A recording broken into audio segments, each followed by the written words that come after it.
हाँ, मुझे पता है कि काफ़ी सारे लोग एपीएस आईडी लेकर चला रहे हैं, एपीएस ट्रांजेक्शन कर रहे हैं। कोई लोग फिनो पेमेंट बैंक से कर रहे हैं, कोई पेनियर बाई से कर रहा है, कोई स्पाइस मनी से कर रहा है, कोई सीएससी का डीजीपी इस्तेमाल कर रहा है या फिर कोई भी एसबीआई का सीएसपी यूज़ कर रहा है। लेकिन एपीएस कंपनीज़ में क्या होता है, आपको काफ़ी सारी सावधानी बरतनी पड़ती है, नहीं तो आपका नुकसान हो सकता है।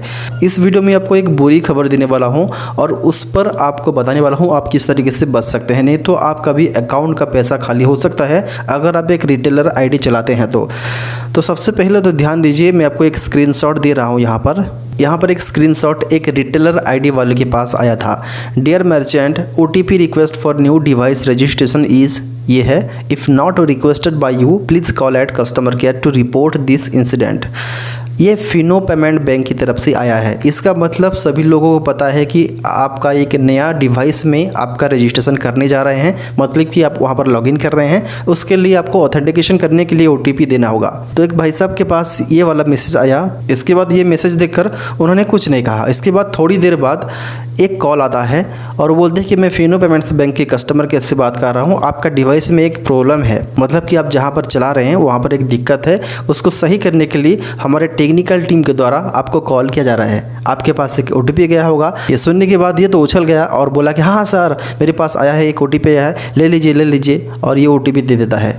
इसके बाद 5 मिनट के अंदर ही इसके वॉलेट में जितना भी पैसा था, लगभग 55,000 था, सारे के सारे ख़त्म हो गया। कोई भी क्यों ना हो, आपको ओटीपी नहीं देना है अगर आपका भरोसेमंद आदमी नहीं होगा, या फिर ऐसे भी हो सकता है कि आजकल आधार कार्ड में डाउनलोड करने के लिए भी ओटीपी आता है, काफ़ी सारे ऐसे जगह में ओटीपी आता है, तो ओटीपी उस जगह में आपको देना होगा।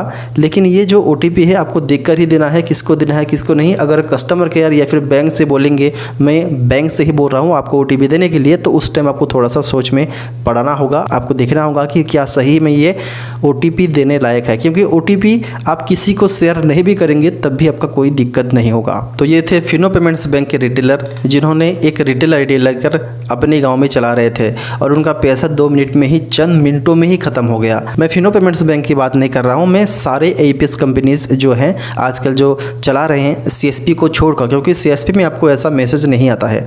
तो एपीएस कंपनी जो भी आप चलाते हैं उसमें से अगर आपको कोई भी ओटीपी आता है, कोई भी मैसेज आता है, तो आपको तुरंत अपने हिसाब से आपको अलर्ट होकर रहना है। किसी का फ़ोन देखकर आपको तुरंत ही उसे सब कुछ नहीं बताना है, नहीं तो आपका भी पैसा डूब जाएगा। आई होप कि आप समझ गए मैं क्या बताना चाहता था। अगर आप एक एपीएस यूजर हैं, एपीएस आईडी लेकर काम कर रहे हैं, तो कौन सा कंपनी का एपीएस आईडी लेकर आप चला रहे हैं, इस वीडियो के नीचे कमेंट कर सकते हैं।